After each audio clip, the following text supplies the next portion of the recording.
Brian, people search for vitamin B12 because they are hoping for something useful: energy, nerves, vegan diets, metformin, and deficiency claims. Before we warn them about everything, what benefit is actually worth understanding? The useful answer is benefit first. B12 is essential for nerves and blood cells. Supplementation can be clearly useful when intake or absorption is low, but it does not create extra energy when status is already adequate. We will explain what the body's doing, which benefits are most plausible, and then where the boundary sits.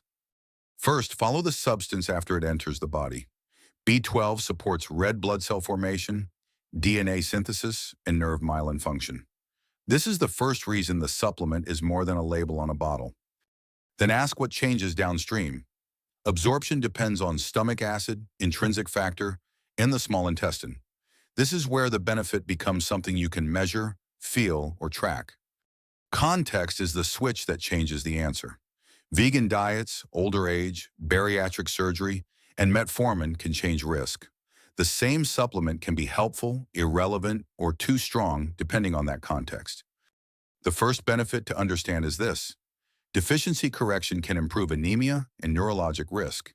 That matters because B12 supports red blood cell formation, DNA synthesis, and nerve myelin function. This connects vitamin B12 to a real body pathway, not just a marketing word. The second benefit to understand is this: vegan and vegetarian planning is a practical, high-value use case. That matters because absorption depends on stomach acid, intrinsic factor, and the small intestine. This connects vitamin B12 to a real body pathway, not just a marketing word. The third benefit to understand is this: testing matters because symptoms can be vague. That matters because vegan diets, older age, bariatric surgery, and metformin can change risk. This connects vitamin B12 to a real body pathway, not just a marketing word. So the question is not whether vitamin B12 is exciting. The question is, who is the person most likely to benefit, and what would tell them it is working? The best fit user for vitamin B12 is not everybody. It is the person whose goal, symptom, marker, or routine lines up with this pathway. Deficiency correction can improve anemia and neurologic risk. In that context, vegan diets, older age, bariatric surgery, and metformin can change risk. Then the form matters. A food source, a standard capsule, a concentrated extract, and a study product can behave differently. So vitamin B12 should be judged by the exposure that actually reaches the target pathway. Absorption depends on stomach acid, intrinsic factor, and the small intestine. Now rank the claims. The strongest claim gets the most attention, the plausible claims get a smaller box, and the vague wellness claims should not drive the purchase. Now give me the boundary in proportion.